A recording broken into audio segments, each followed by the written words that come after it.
Get your black hands off my courtroom floor, now! Jasmine Owens slowly rose, the mop still in her hand. Sir, I don't care. Get out of here! His lips curled as if he'd smelled something rotten. Margaret stood frozen behind her daughter, pale fingers gripping the cleaning cart. Sir, please. That's my daughter. She was just helping me. Caldwell didn't even glance at the older woman.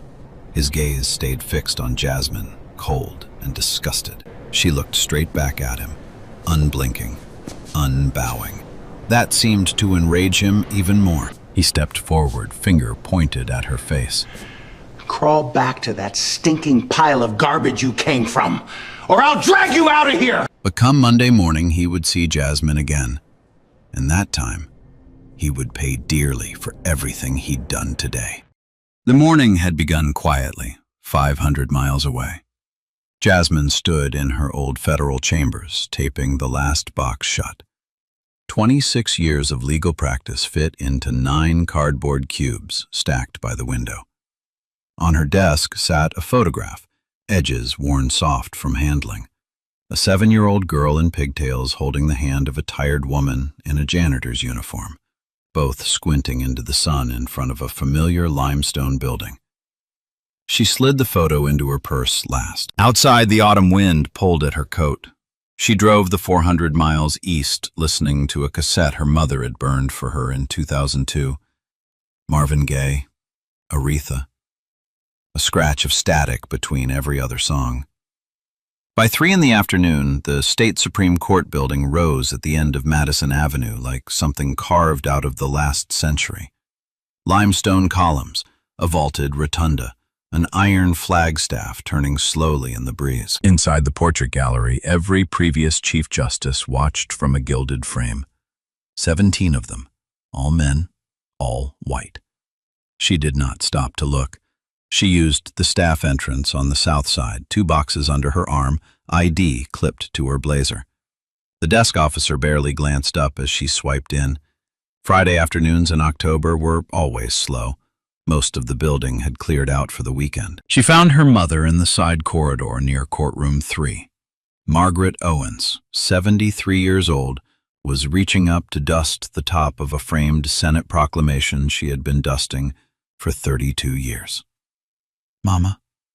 Margaret turned and her whole face folded into a smile. "Look who finally showed up." They hugged in the empty hallway. Margaret smelled like the lavender hand soap she had used since the Clinton administration. 2 weeks left, Jasmine whispered into her shoulder. 2 weeks, Margaret laughed, pulling back. "And not 1 day longer. I told them so." "What you going to do with all that free time?" "Drive you crazy, baby. That's what." Margaret turned back to her cart, then her eyes softened. "You remember the first time I brought you here?" Jasmine nodded. 7 years old. You stood right there under that big dome, your little neck craned all the way back, looking at those murals.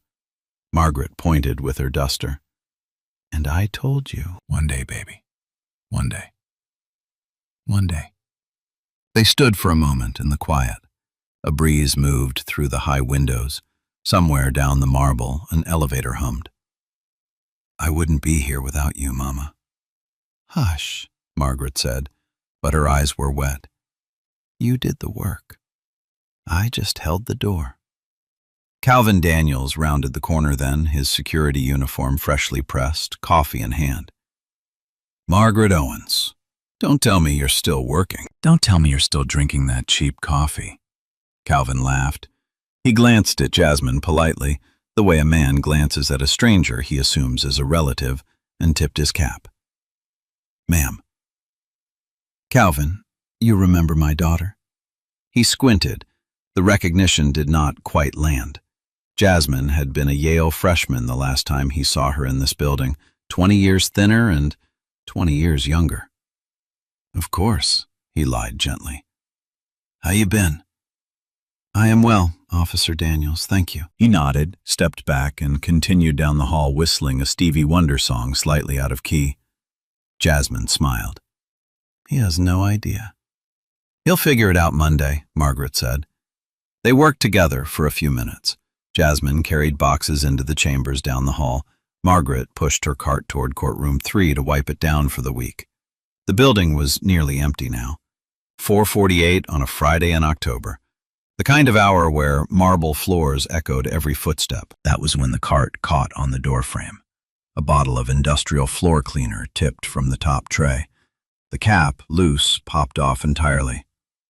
Oh no. Lord. No, no, no. Margaret dropped to her knees, but her old back caught halfway. A pool of pale blue liquid spread fast across the hardwood threshold of courtroom 3. Jasmine was already moving. She set her box down, crossed the hallway in 3 strides, knelt beside her mother and reached for the paper towels. It's okay, Mama. I've got it. Baby, your blazer, it is fine. Just hand me the towels. Margaret pressed a stack into her palm. Jasmine pushed up her sleeves, hair falling loose from its pin, and began blotting the spill in steady circles. Just a daughter helping her mother. A Friday afternoon, ending the way Friday afternoons should end. Then behind them, footsteps. The footsteps belonged to Justice Harrison Caldwell.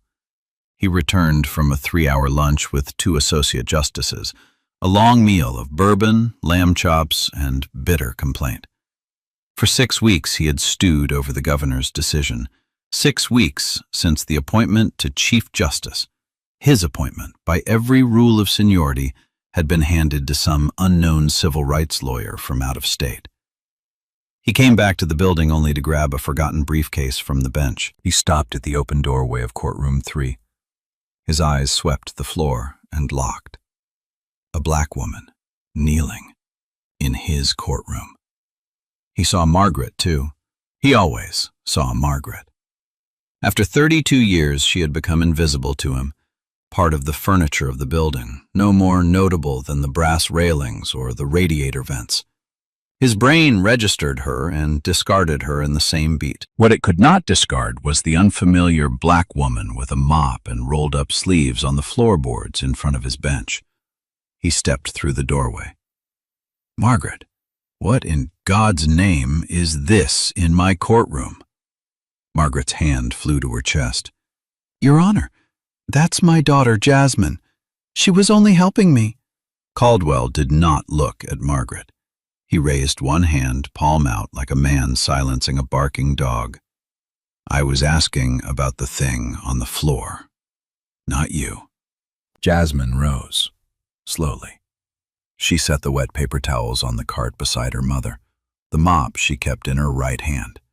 Her chin level, her sleeves still pushed past her elbows. Caldwell let his eyes climb her. Shoes first, then trousers, then the loose strands of hair around her temples. He took his time, the way a man inspects livestock he is considering rejecting. You don't even look like a janitor. Who are you pretending to be? Your Honor, I don't. The word cracked across the room. Don't you dare put those 2 words in your mouth in this room. You have not earned the right to call me that. Jasmine did not lower her gaze. She had spent 26 years in courtrooms. She had clerked for a federal appellate judge. She had argued before 3 circuit courts. She had been spoken to in many tones by many men, and she had learned the precise difference between a man losing his temper and a man enjoying it. Caldwell was enjoying it. He pointed at the bronze plaque mounted beside the door. Rules of the Court. Can you read that? Look at me. Can you read that? It's in English. I'm assuming English is something you have. Margaret made a small, broken sound. Jasmine's jaw tightened by a single degree. I can read it, Your Honor. Don't call me that. He stepped closer. The smell of bourbon and breath mints came with him. Show me your hands. Jasmine blinked once. Your hands. Now, palms up. I want to see what you've been touching in my chambers. She lifted her hands. Steady. The mop handle rested gently in the crook of her arm. Her palms were empty. Her fingernails were short and clean. She had once shaken the president's hand with these same hands. Caldwell stared at them for a long second, then sniffed. He reached toward the bench, lifted a thin manila binder, and let it fall to the floor between Jasmine's feet. The pages slapped flat on the hardwood. You missed a spot. There. Bend down. Show me you actually know how to clean something. Margaret made a sound like she had been struck. Jasmine did not move. She did not look at the binder. She looked at him. A long second passed, then another. Caldwell's jaw worked. He had expected her to bend. He did not get what he expected. Margaret, you vouching for her? Sir, she's my daughter. Name! Jasmine spoke before her mother could. Jasmine Owens. The smirk that crossed Caldwell's face was small and ugly. Owens. Of course. A whole family of janitors burrowing through my building. How lovely. Margaret turned her face to the wall. Caldwell walked to the wall phone beside the bench. He lifted the receiver. He pressed the front desk extension. He did not break eye contact with Jasmine. This is Justice Caldwell. There's an unauthorized black female in courtroom 3. No, not Margaret, a different one. I want her ID, her badge, and the name of her supervisor on my desk Monday morning. Yes, that one. He set the receiver down with a soft click that somehow sounded loud. Every word captured. The court's internal phone log recorded every line he had just spoken. He had forgotten this. He had forgotten a great many things today. The hallway door pushed open. Officer Calvin Daniels, badge gleaming, paused in the doorway with one hand still on the latch. He took in the scene in 2 seconds. Margaret pale, Jasmine standing, Caldwell red-faced, and his shoulders straightened. Your Honor, everything all right? No, officer, it is not all right. I want this woman removed from my courtroom. Now. Sir, it's just a spill. Are you their officer or mine? Caldwell wheeled on him. Don't make me file a report on your insubordination. Your supervisor's name will also be on my desk Monday. Calvin's jaw flexed. He said nothing. Down the corridor, Theodore Hargrove, senior court attorney, 30 years in the building, slowed as he passed the doorway. He glanced in. His eyes went round. Harrison, he murmured. Easy. Caldwell flicked a hand in the air without turning. Out. Hargrove hesitated. He looked at Jasmine. Something passed across his face. Recognition not of who she was, but of what was happening. He walked on.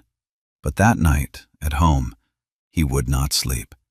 And by Sunday, at 11:52 p.m., he would be drafting an affidavit on his kitchen table. Now Caldwell turned finally to Margaret. It was the first time in the entire encounter that he had looked her in the face. And you? Margaret stood very still. 32 years, Margaret. 32 years in this building, and you still don't understand that your people don't get to drift into a courtroom uninvited. I'll be filing a complaint against you with HR tonight. Improper supervision of cleaning staff. He let that sit. Your retirement is in 2 weeks, isn't it? 2 weeks. Pension paperwork already in motion. His mouth thinned. I imagine pensions can be held up, pending investigation. The room went silent. Margaret's lips parted, but no sound came. Jasmine felt the marrow in her bones go cold. She had been preparing, for 3 full minutes now, to end this. One sentence would do it. I am the incoming Chief Justice of this state. 8 words. 8 words, and Caldwell would crumble to the floor. But her mother's pension. 32 years of work. Caldwell still had the authority, today, this weekend, to hold it up, to call in favors, to tangle Margaret in months of investigation she should not have to live through. So Jasmine breathed in and said nothing. Her right hand closed around the mop handle so hard the plastic creaked. Her left hand, hidden against her thigh, drove 4 crescent moons into her own palm with her fingernails. She would find them later, raw and bleeding, and not remember making them. Inside her head, she was not silent. Inside her head, she was counting every word, every adjective, every breath of contempt from the man who would face her on Monday morning and not know, yet, that the bench he had built his life on was already sliding out from under him. Caldwell raised his arm. He pointed at the door. "Out! Both of you! Out of my courtroom before I call the marshals to drag you out the way you ought to be dragged." Margaret reached for her cart with shaking hands. Jasmine bent, calmly. She gathered the soiled paper towels. She set them in the bin on the cart. She straightened her sleeves. She tucked one strand of hair back behind her ear.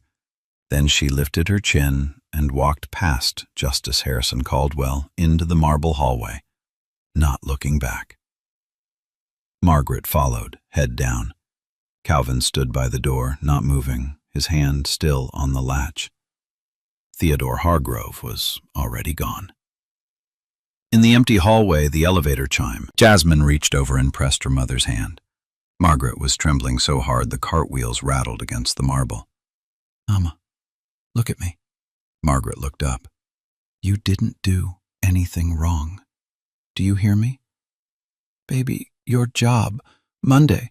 What if he—" "Monday," Jasmine said quietly, "is going to be a very different day." The elevator doors slid open. They stepped inside together. Friday night came down on the city like a slow gray curtain. Jasmine took her mother to a small Italian place on 9th Street. Checkered tablecloths, candles in old wine bottles, a busboy who knew Margaret by name and brought extra bread without being asked. Margaret tried. She tried very hard. She ordered the manicotti she always ordered. She asked Jasmine about the boxes still in the trunk. She laughed when the busboy made a joke about Friday traffic. She held her wine glass very carefully so the tremor in her fingers would not show. Then, between the entree and the dessert, her phone vibrated against the table. She glanced at it. The blood left her face. A polite automated message from Human Resources. Notice of formal complaint filed. Hearing to follow. Subject, improper supervision of cleaning staff. Filer, Justice H. Caldwell. Margaret slid the phone face down. She picked up her fork and pretended to eat. Jasmine noticed. She always noticed. "Mama, what was that?" "Nothing, baby. Just spam." Jasmine did not press her. Not yet. Across town, in the study of a 4-bedroom colonial with manicured boxwoods out front, Justice Harrison Caldwell sat at his mahogany desk with a tumbler of bourbon and the HR portal open on his laptop. He typed slowly.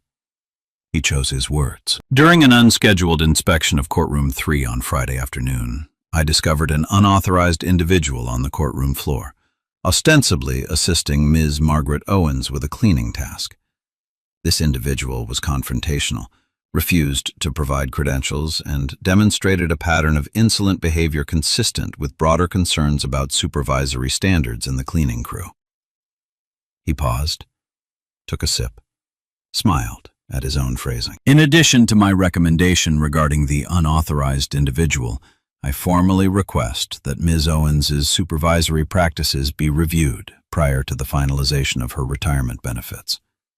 A 32-year career deserves the dignity of a thorough exit review." He clicked submit. It was a knife dressed up as paperwork. He poured another finger of bourbon.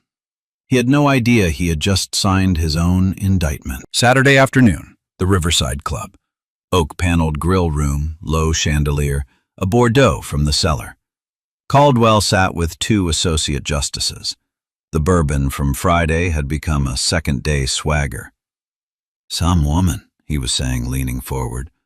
"Alone in my courtroom after hours? Mop in her hand, sleeves rolled. The mother is the Owens cleaner, Margaret, you know her. But the daughter looked like she had wandered in off the street." He laughed. "I told her to crawl back to whatever pile of garbage she came out of. Hand to God, I said it just like that." One associate justice chuckled into his glass. The other did not. Justice Eleanor Bristow set her wine down very slowly. She was 61 years old, the only woman at the table. Harrison? What? Just be careful what story you tell over dinner. He waved her off. It is a private club, Ellie. The walls don't talk. But the man 2 tables over, a retired city editor of the Capitol Herald, 90% deaf in his left ear but sharp as broken glass in his right, was already on his phone. Theodore Hargrove had been a courthouse lifer for 30 years. He had seen Caldwell at his worst, yelling at clerks, calling janitors by the wrong names on purpose, the small daily cruelties of a man who believed his robe protected him from consequence. Hargrove had walked past it. He had told himself it was not his job to police a sitting justice. He had a daughter in graduate school. He had a mortgage. He had reasons. But on Saturday night, his wife, Renee, set down her tea and looked at him over her reading glasses. You haven't said 2 words all day. What is it? He told her. All of it. The black woman on the floor, the mop, the phone call, the way Caldwell had spoken to Margaret about her pension. Renee listened. Renee was a retired civil rights paralegal. When he finished, she said one sentence. Then you know what you have to do. Saturday night, in a small house across town, Margaret sat at her kitchen table. The HR notice glowed up at her from her phone screen. She had read it 11 times. She had not eaten dinner. 32 years. She had cleaned that courthouse through 3 administrations. She had wiped vomit off the marble during a flu outbreak. She had stayed late when the snow fell. She had buried a husband and raised a daughter on that paycheck. A pension was not a number. A pension was every Christmas, every birthday, every cold morning she had pulled herself out of bed.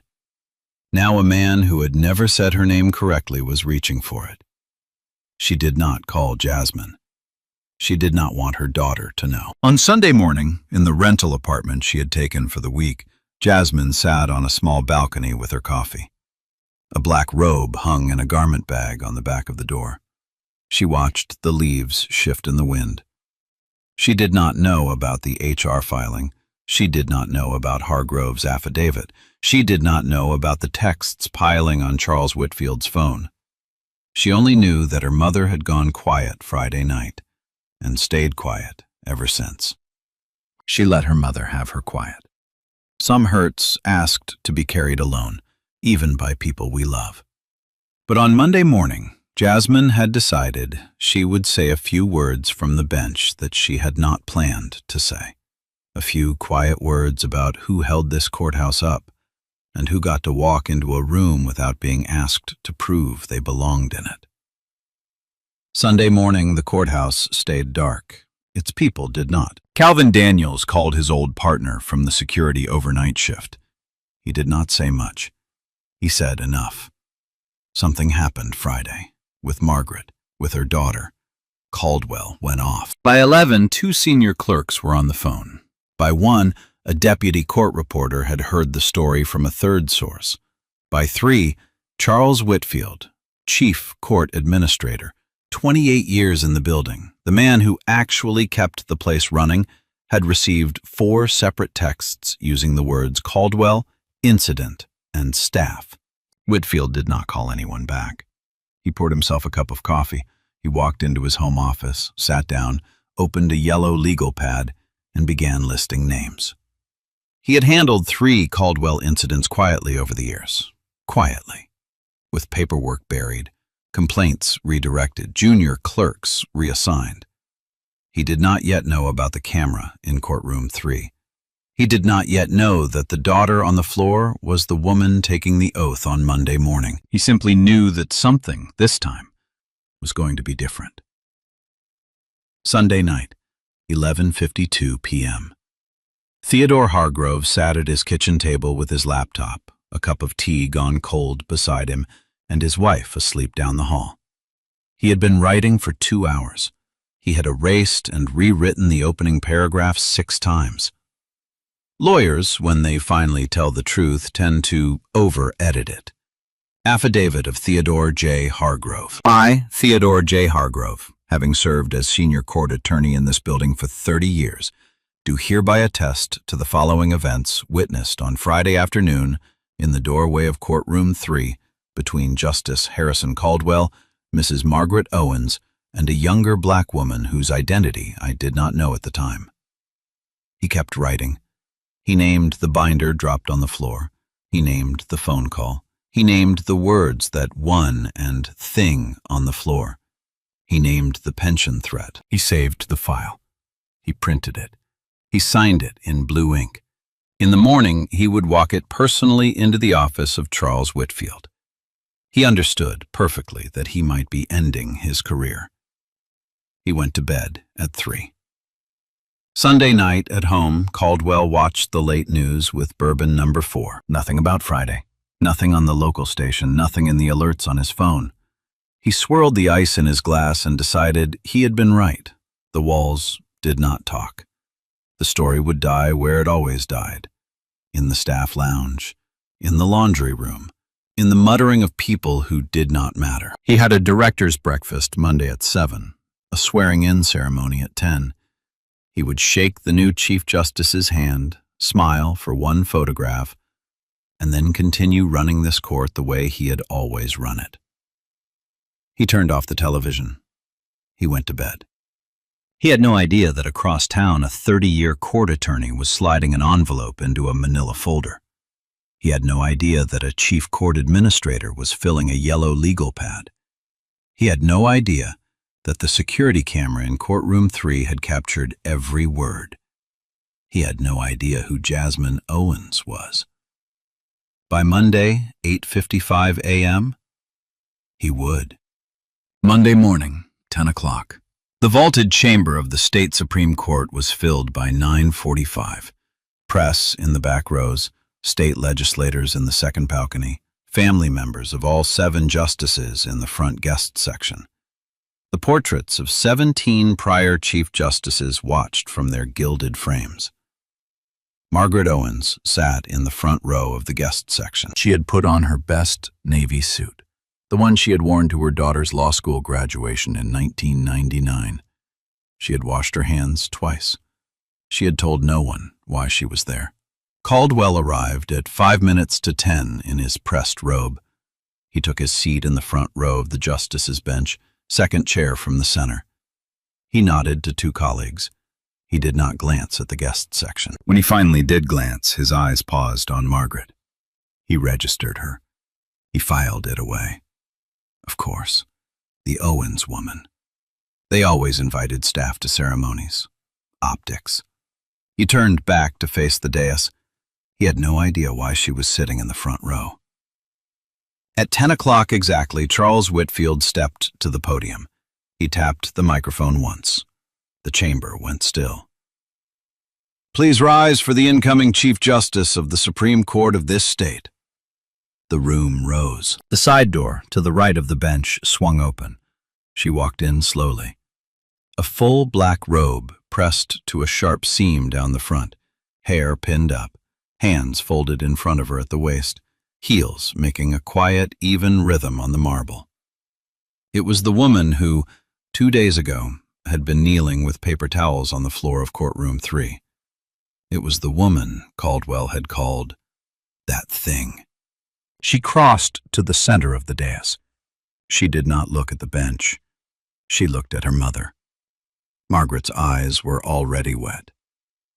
Then, only then, Jasmine turned and faced the room.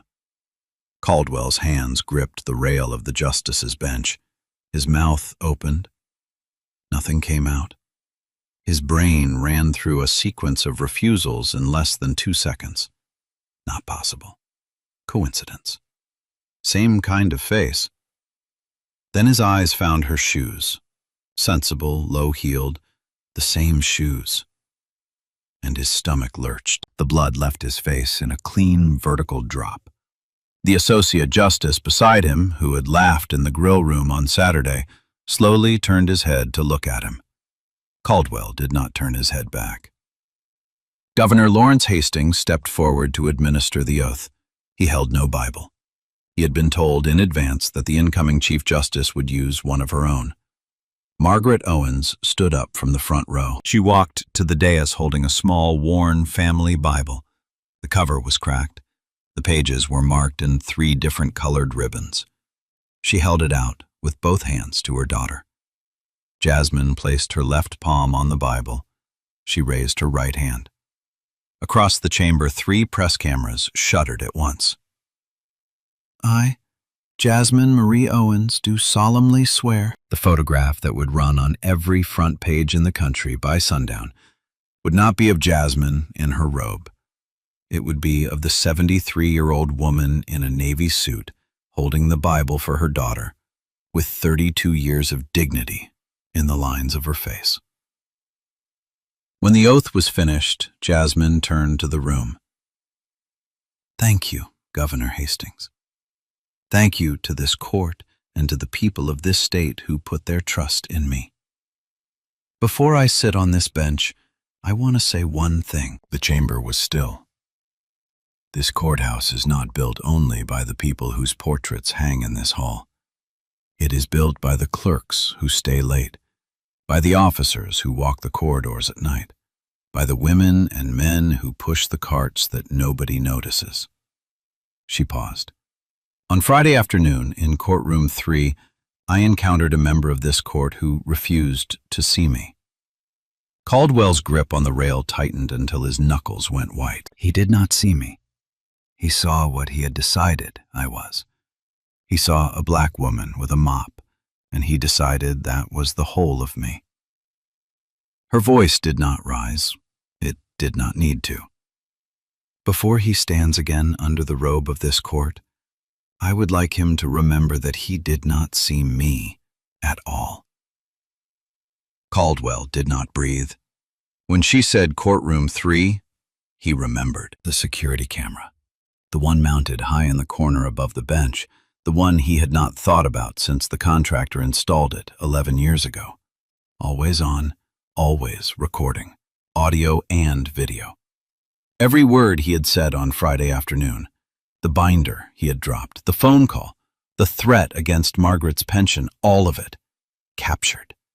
The blood that had drained out of his face on the first reveal now drained a second time, out of his hands, his arms, the back of his neck. He sat down very slowly, because his legs would not hold him standing. The chamber was so quiet you could hear the hum of the air system. Jasmine waited a long beat.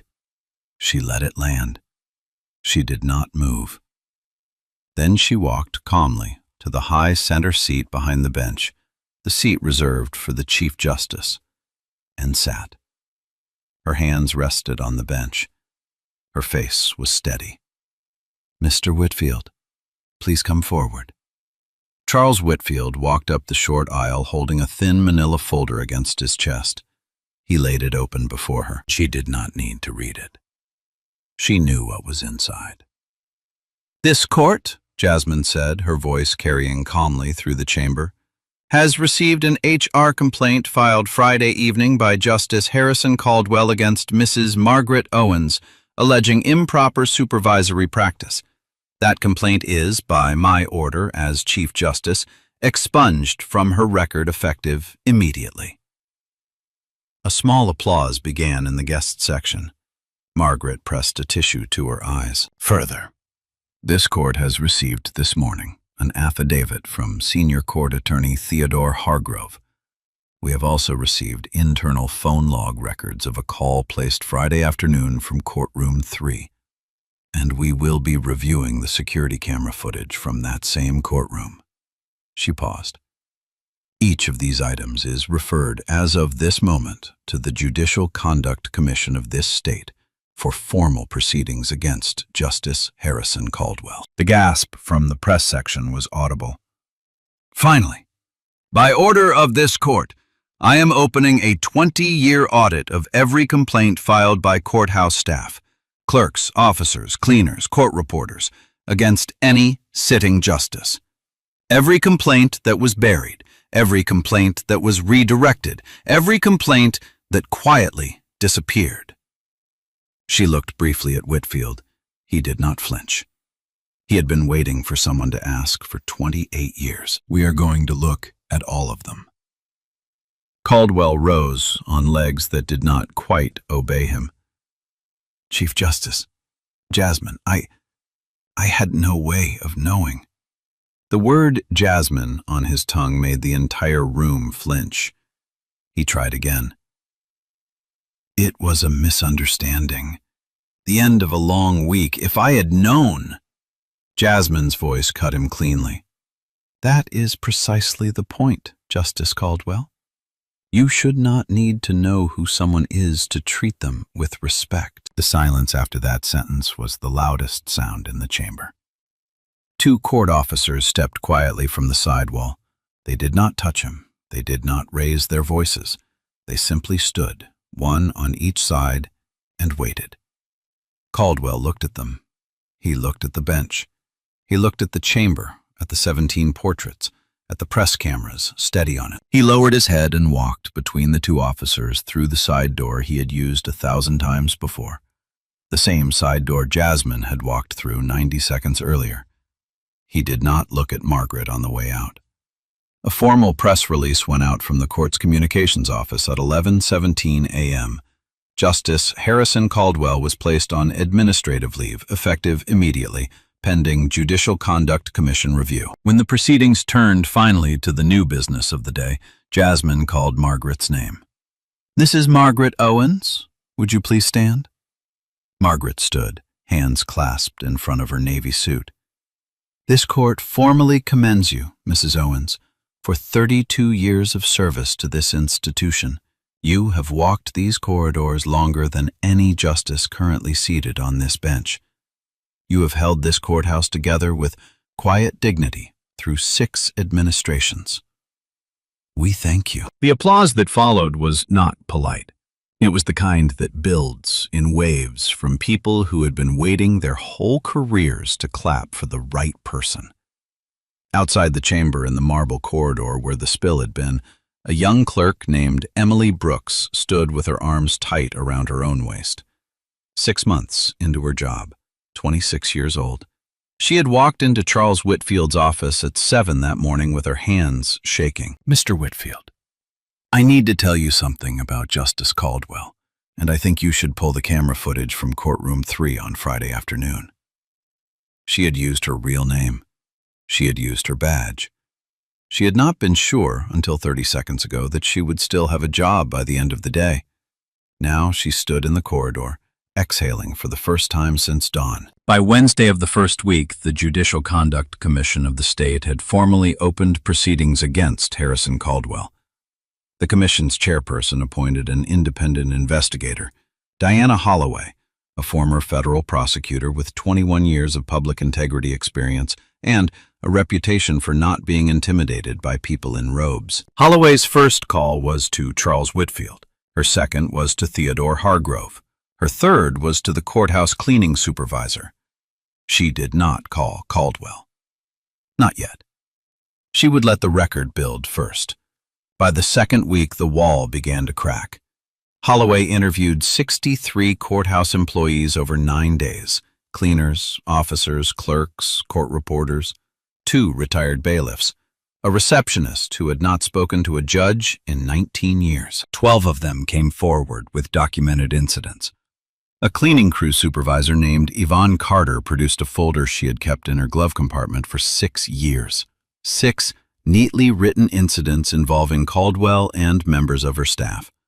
A junior attorney of color described being told in chambers that her tone was inappropriate during a routine motion. A retired clerk wept halfway through her interview. Nobody had asked them before. That was the part that broke Holloway's voice when she briefed the commission. In the third week, Officer Calvin Daniels gave a sworn statement of 12 minutes. He confirmed the events of that Friday afternoon. He confirmed the order to handcuff Jasmine Owens. He confirmed the directive to put his supervisor's name on Caldwell's desk. He answered every question with, "Yes, ma'am," and "No, ma'am." When he finished, he stood up, nodded once, and went back to his shift. By the fourth week, the story was no longer the courthouse's. It was the country's. Sarah Bennett, an investigative reporter who had been working on the file since the second day, published a 6,000-word piece in the Capitol Herald titled "The Quiet Cruelty of Justice Caldwell." She had spoken to 31 of the witnesses. She had reviewed 9 pages of internal phone logs. She had read every page of Theodore Hargrove's affidavit. The piece ran across 2 days. It was picked up by national papers. Civics teachers began assigning it the same week. The phrase "quiet cruelty" entered the conversation. The State Bar Association issued a public censure within 72 hours. The state legislature opened formal hearings on judicial accountability and on workplace protections for low-wage state employees. 2 of Caldwell's own former law clerks resigned from their current firms and gave public statements about their time in his chambers. The president of the state's largest civil rights coalition called for the commission to act with no further delay. Caldwell, through his lawyer, declined to comment. The lawyer would also later decline to comment. The Judicial Conduct Commission convened its formal evidentiary hearing at the end of the 5th week. The hearing was open to the public. The chamber was filled by 8 o'clock in the morning. Emily Brooks testified first. She walked the commission through the morning of her conversation with Charles Whitfield. She authenticated the security camera footage.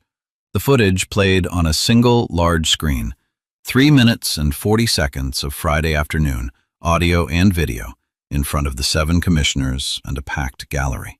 When the playback ended, no one in the room spoke. Yvonne Carter testified next, then a former bailiff, then a court reporter, then a junior attorney. Each described a pattern. Each named a date. Each closed a small gap in the timeline the commission was building. Margaret Owens testified last. She wore the same navy suit. Her hands rested calmly in her lap.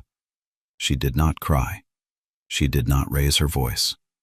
She read a statement she had written on the kitchen table the night before, in a steady hand, on 3 sheets of lined paper. I have cleaned this courthouse for 32 years. I have worked through 3 chief justices. I have raised my daughter on this paycheck. I have been called by my first name by every justice on this bench except one. I have been called by no name at all on Friday afternoon by Justice Caldwell, in front of my daughter, and told that the pension I have earned across 32 years could be held up if I did not make myself smaller. She paused. She looked at the commissioners. I am too old to make myself smaller. I would like the record to reflect that. She folded the pages. She sat back down. The hall did not breathe for a long time. Caldwell testified through his counsel. He pleaded the strain of a long week, the pressures of an unfair appointment process, a misunderstanding, an isolated incident. The commission asked him about Yvonne Carter's 6 documented incidents. He had no answer. The commission asked him about the language of the phone log. He had no answer. The commission asked him about the binder he had dropped on the floor of courtroom 3. He had no answer. His defense ran for 23 minutes. It did not survive the first 5. Outside the chamber, the next 2 days were quiet for 2 very different households. In a 4-bedroom colonial across town, Harrison Caldwell sat in his study alone. The bourbon was gone. He did not return calls. His wife was visiting her sister in another state. He had not been formally barred from the building yet, but he had not been welcome either. In a small house on Maple Street, Jasmine sat with her mother at the kitchen table. Margaret stirred sugar into her coffee, slowly. Jasmine, in jeans and a sweatshirt, watched the steam rise. "Mama," Jasmine said, "You did a beautiful thing in that hearing." Margaret set down her spoon. "Baby, I wasn't trying to be beautiful. I was trying to be honest." Jasmine reached across the table and held her mother's hand. The commission deliberated for 2 days. Its findings were unanimous. Justice Harrison Caldwell was found to have engaged in a sustained pattern of conduct unbecoming a member of the judiciary, including racially discriminatory treatment of state employees and the filing of a false retaliatory complaint. The commission recommended removal from the bench.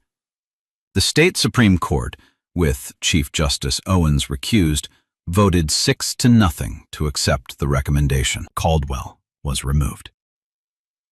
Under the state's judicial misconduct forfeiture statute, his pension was canceled. He was permanently barred from future judicial office. The state attorney general opened a parallel civil rights review of the same conduct. A class-action civil rights suit brought by the courthouse cleaning staff for hostile work environment settled 3 months later.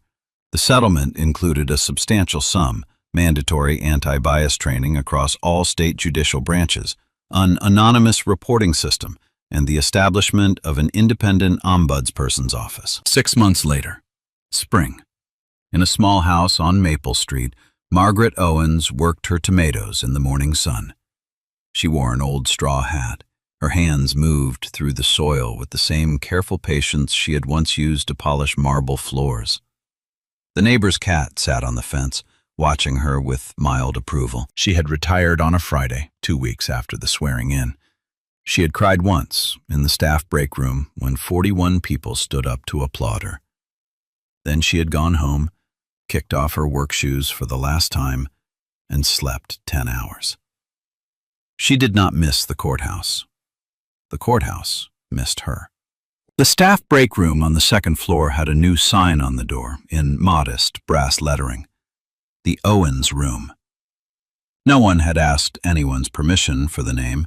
The cleaning crew had voted. The vote was unanimous.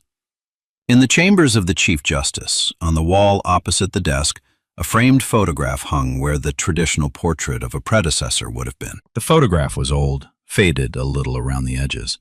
A woman in a janitor's uniform in 1995, leaning against a brass railing in the rotunda, smiling at someone behind the camera. Visitors sometimes asked who she was.